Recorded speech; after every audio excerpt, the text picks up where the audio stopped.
బొమ్మలాంటి ఆమె పక్కనుంటే పగలే వెన్నెలనే కురిపిస్తా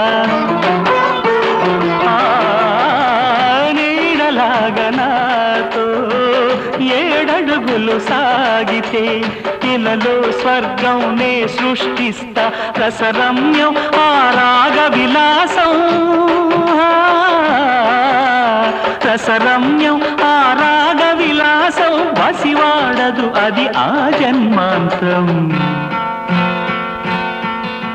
అందమైన నా ఊహల మేడకు ఆవిడమణి దీపం అంది అందని నాశలకు ఆమె ప్రతిరూపం ఆటలపే నా ధ్యానం ఆ అభినవ దేవత నా ప్రాణ